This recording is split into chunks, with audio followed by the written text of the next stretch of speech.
I have really enjoyed our conversations on the podcast the past couple of weeks about advocacy and paying it forward and what we can do to give back. So, fitting that same theme on Thanksgiving week here, I want to replay this episode from 2022 called Living into Gratitude with Chelsea Fleming as my guest. I have a little bit of a hang up in this episode about gratitude journals, which are maybe not as prevalent today, but I think the bigger message about what gratitude can do for us is definitely worthwhile.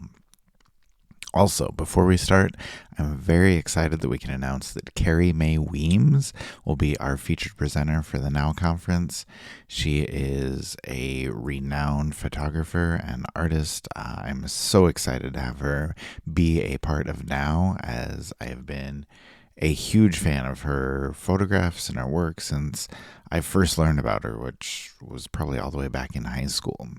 She has had a long and distinguished career, and she will have an incredible message for our teachers at the conference. You can join us for that by registering at theartofeducation.edu/now.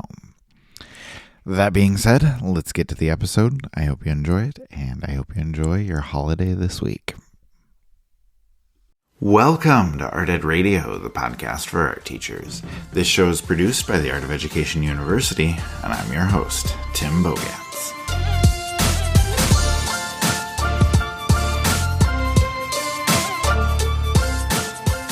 We are coming back today with another episode that will hopefully help us address our mental and physical health. And we're going to do our best to continue to stay away from the phrase self-care. You know, I feel like it's overused, it's overdone. People are tired of hearing it. But it's still important to spend the time and the energy we can, both mentally and physically, to take care of our health. And we talked a lot about that last week on the episode with Jess Maidenford and wellness. And today we are going to talk about gratitude. Now, when I hear the phrase gratitude, unfortunately, it conjures up all these visions of gratitude journals and writing down 3 things that you're thankful for every night. And that's not it for me. It's not a habit I could ever get into. And then even when I kind of forced myself to, I couldn't make it an effective practice for me. There are a million things that I'm grateful for, and I appreciate them so much, but I don't have the time or the energy or the desire to consistently write them down. And then when I avoid that, I'm grateful for not having one more thing on my to-do list. Now, let me be clear though, if gratitude journals work for you, that is amazing. I'm incredibly happy for you. If you love the phrase self-care, again, I am incredibly happy for you. I'm so glad that those concepts are working for you. Just please don't be offended if I talk badly about them, but the reality is they're not working for me, and they're not working for a lot of the people that I talk to. So instead today we're going to talk about living with gratitude, what that concept is and some of the ways in which we can do that. My guest will be Chelsea Fleming.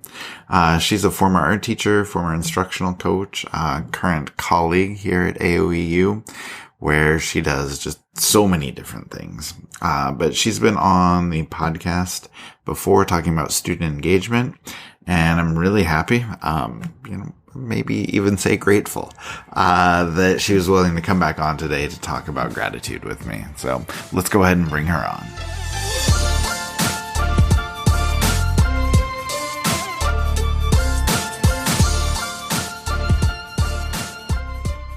All right, Chelsea Fleming is back on the show. Chelsea, great to have you back. How are you? Hello, I'm fantastic. How about yourself, Tim? Great. We have a lot of cool stuff to talk about.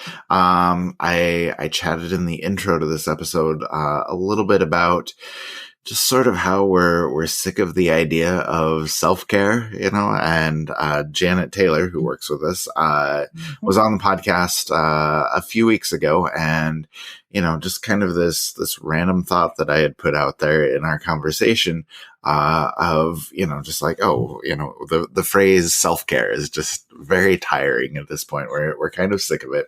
And like I Mhm. said, I thought that was just kind of a random thought, but I received just a lot of feedback just along those lines. Like, yes, I'm so sick of hearing about self-care. So anyway, I'm apparently not the only one, but my question for you is, like, why do you think that feeling is so pervasive, like especially amongst teachers? Sure. Let's admit to really quick that living into gratitude and this time of year, that's something that we really think about. That's something, especially when it comes to self care, that we are like feeling is a major turnoff right now. So Yeah. I Yep. hear you. I think there's a few reasons we're feeling this way. First, the pandemic, of course, right? It made self care Mhm. a total buzzword, like all Yes. the other Yes. educational buzzwords that come along. So it was everywhere and all the time and not without justification, right? But it felt a lot like hearing that popular song on the radio. We get it. Things like gratitude journaling are supposed to be good for us. Blah. Mhm. Two, I feel like teachers often see their profession as one of the largest parts of their identity. When your profession is Mm. feeling undervalued, you feel undervalued. And honestly, no one wants to hear everyone's, you deserve self care, you deserve time Right. off, you deserve, when nothing that really matters seems to be changing. At least it feels Yep. that way, right? Yep.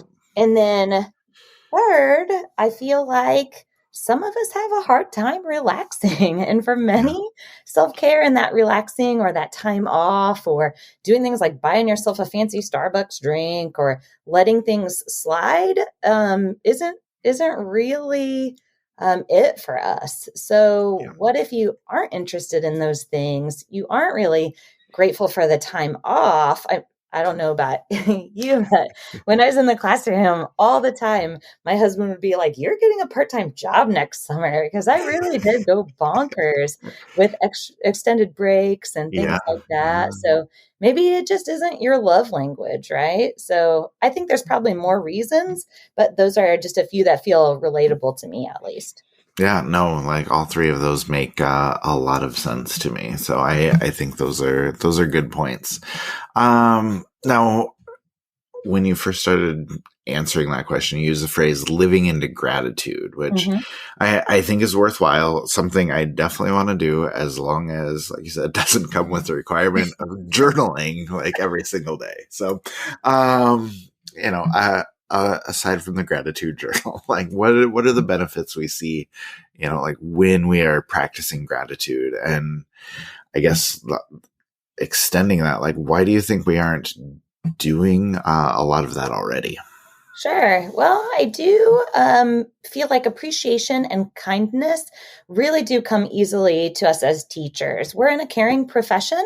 And at this time of year, we especially focus a lot on sharing our gratitude for others. Hmm. However, I've found that, in my time as a department chair and as an instructional coach, that teachers often tend to have a hard time showing that appreciation and kindness towards themselves, right? So Yeah. um, ultimately, it's supposed to be a great thing for us, right? Like sources like Psychology Today, and some of those will really tell us the benefits of gratitude are things like improved psychological and physical health, better sleep, better self-esteem, improved relationships, all of that stuff. But like you said about journaling, what are maybe some ideas for living into that maybe aren't hokey or forced or feel like just another obligation? Yes, yes. So let's talk about that. Like, can we talk about some of the ideas you shared with me about, like you said, easy ways to live in gratitude? And I have to admit, the first one that you told me about does sound a little hokey, like you said. But can you just tell me about giving yourself a high five? Yeah, this is yep, I get you. It might sound a little hokey at first, but what a quick idea, right? So, probably the easiest one to implement to show yourself just a little bit of gratitude each day is to give yourself a high five in the mirror. That's it. So you just give yourself a high five. And this is not my idea. It comes from the author, speaker, and podcaster Mel Robbins. I don't know if you're familiar with her, No, but I really started no. listening. Oh, during shutdown and stuff, she just had a Hmm. very real voice a lot. And so started picking up some of her stuff. And she has a book that she put out recently called The High Five Habit. And she shares that really simple idea of giving yourself that high five every day. And of course, she takes stuff like the idea of believing in yourself a lot further. And she offers lots Hmm. of support. But this quick idea really feels like something doable to me. I could even Yeah. see like a high five reminder written on the mirror at home or at work. Anyway, we know how powerful giving high fives or fist bumps or air high fives, whatever, can really be for students. And so creating that connection and showing love to them seems easy. So it kind of makes sense that we would do that to kind of feel good and show ourselves that tiny bit of gratitude too. Yeah, yeah, that makes sense. And, I talk on this podcast all the time about connections and community and just little things like that. So, yeah, that makes a lot of sense to me. Another idea that really resonated with me is what she called the ratio of progress. So, can you talk about that concept and maybe share some tips on how to make that work?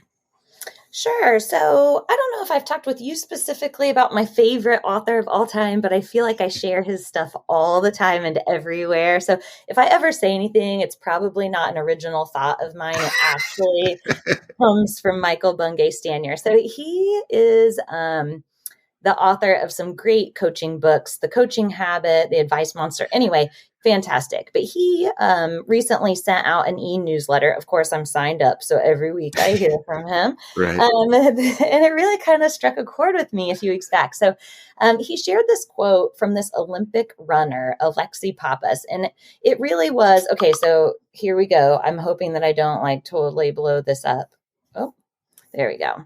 So it said something to the effect of like, when you really are chasing a dream, you're supposed to feel good about a third of the time, and then like, okay, a third of the time. And then you're really going to probably feel crappy the other third of the time. And that those ratios are okay, because if you're actually like pursuing something that's worthwhile, you're not going to be, feeling fantastic about all things all the time, or else then you're not really Hmm. pushing yourself. You're not kind of growing and getting out of your comfort zone or accomplishing something big, right? Does that make sense? Yeah, for sure. So I thought it was a really cool quote. And so he ultimately connects it back to the work he's doing on writing a new book and how it's really been something kind of he's been wrestling with. But you could kind of relate it to anything you're wrestling with, like a goal or a tough time or a task, um, or even something you have a love hate relationship with, like running or, maybe the school year right Yeah, now. the school itself. Yeah. So he stresses that this idea just sort of gives us permission to feel that mix of okay and great and crappy all at the same time, especially when you're doing good work. So, the tip he shares is to set an alarm for the end of the workday each day. And then the goal when it goes off is to stop working, and Hmm. then to write down something worth celebrating from that day. So I know we might be gratitude journaling averse, but you could just bypass the writing part and take a moment to reflect. The idea, though, is really to kind of um, instead of driving home and replaying those hardest parts of the day, to just really be intentional, excuse me, about thinking about well, what is it that is maybe a celebration? And then I love the idea of having that alarm on your phone too, to just say, hey, it's time to be done right now. And Yeah. let's think about something positive. Yeah, I'm really bad about being done at a certain time, and I'm also really bad about, just focusing on the positives all the time. So I think those are things that definitely could work for me. My question though is, I don't know, about doing all those things. Like, we've bashed the gratitude journaling, which I don't want to dwell on that too much. I don't mean But to bash it. no, and I don't either. We probably, I don't know, we're gonna have a bunch of people who love gratitude journals just sending me angry emails, but that's all right. No, no. But I think whether it is, that journaling or some other, type of reflection, a lot of times it feels like another thing to do. It feels like another obligation, which we're trying to have fewer of. And so it makes it too hard to stick with it. But I know you do some other types of writing outside of the journaling. So can you share with us some of the things you do and some of the benefits that you see from those? Yeah, and just note, like, I'm not a writer in any capacity. This is just some quick things that sort of help out. So one of them I've kind of done in waves. Sometimes I stick with it, sometimes I don't. Sometimes it's an every morning thing. Sometimes I've used this in the evening before bed, when a day has been particularly tough. But I've used the journal 2 minute mornings, and you can find it on Amazon and all of that stuff. Mm-hmm. And the basic idea with this one is that you write down something that you're thankful for, and that can be as few as one thing, or you could just fill the whole page. I mean, it's really up to you. There's no like set thing, but honestly, it just has like a little box. And so for me, I'm like, okay, I can write one thing really big in the box, or I can put a couple things. Yeah. Anyway, and then it asks you to jot down 3 things you plan to focus on for the day. So it's just kind of starting the day with a little bit more intention than typical. And then it asks you for one thing that you're willing to let go. And that thing's huge for me. So my Mm-hmm. Enneagram 1 personality totally eats that up.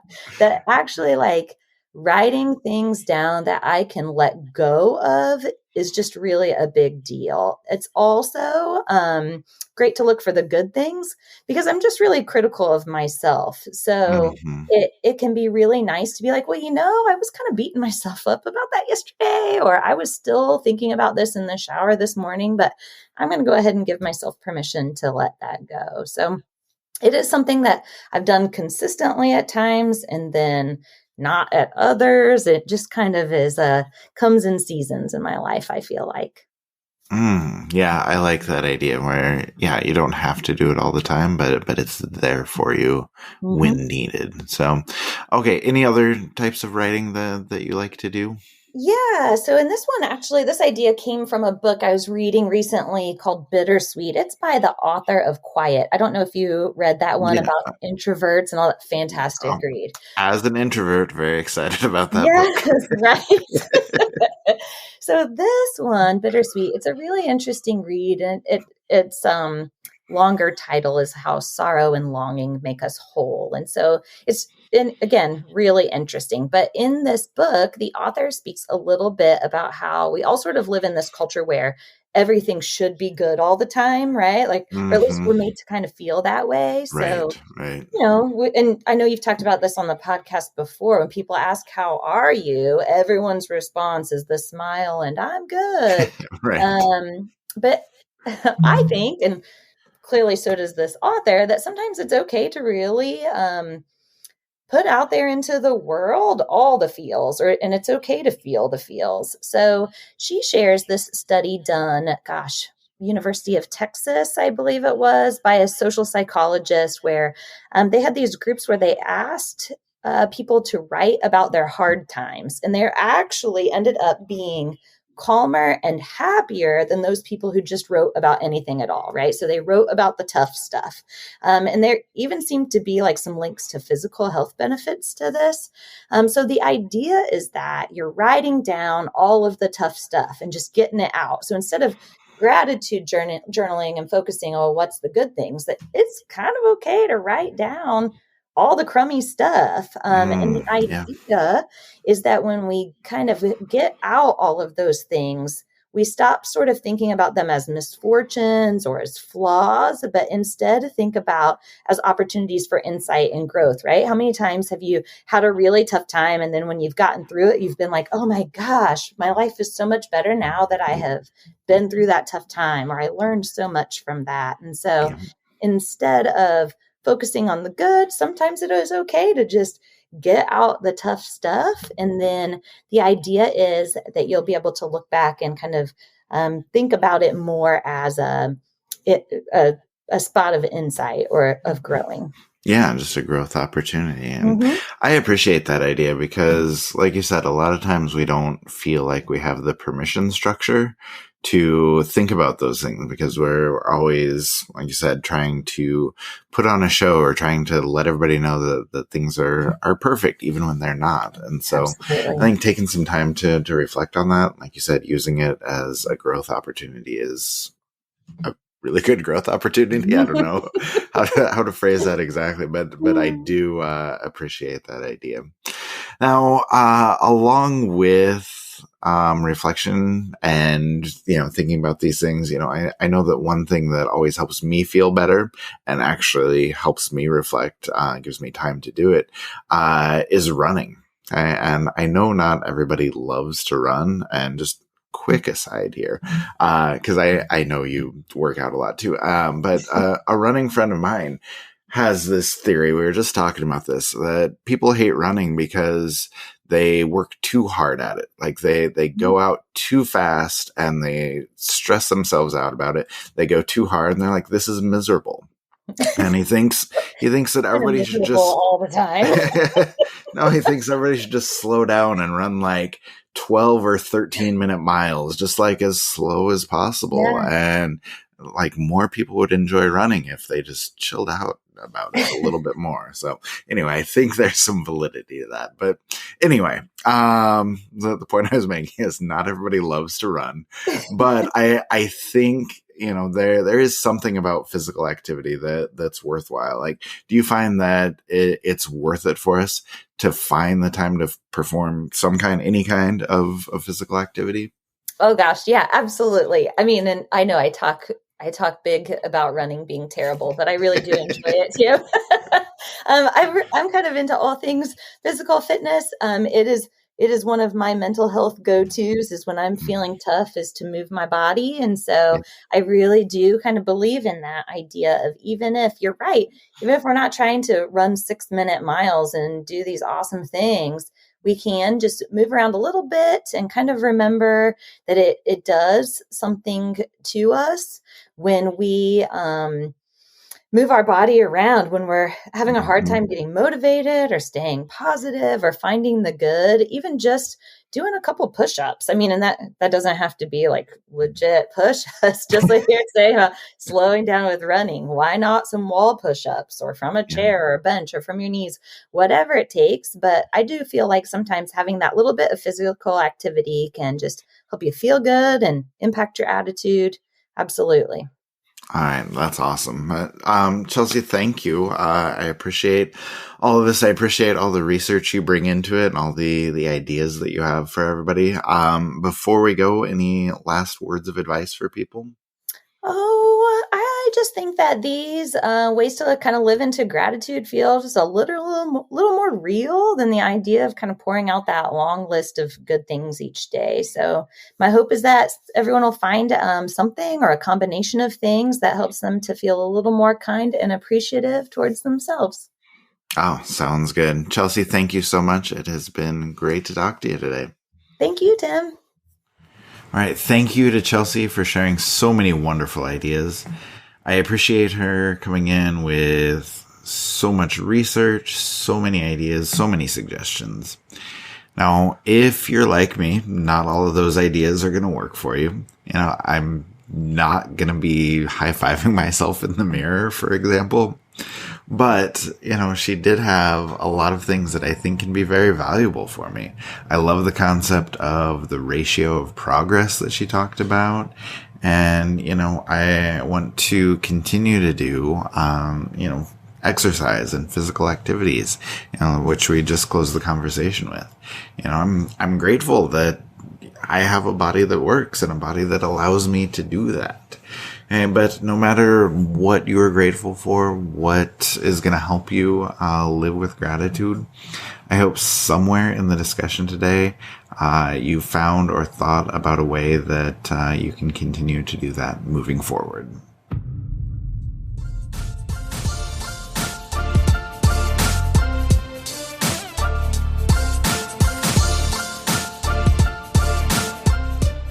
Art Ed Radio is produced by the Art of Education University with audio engineering from Michael Crocker.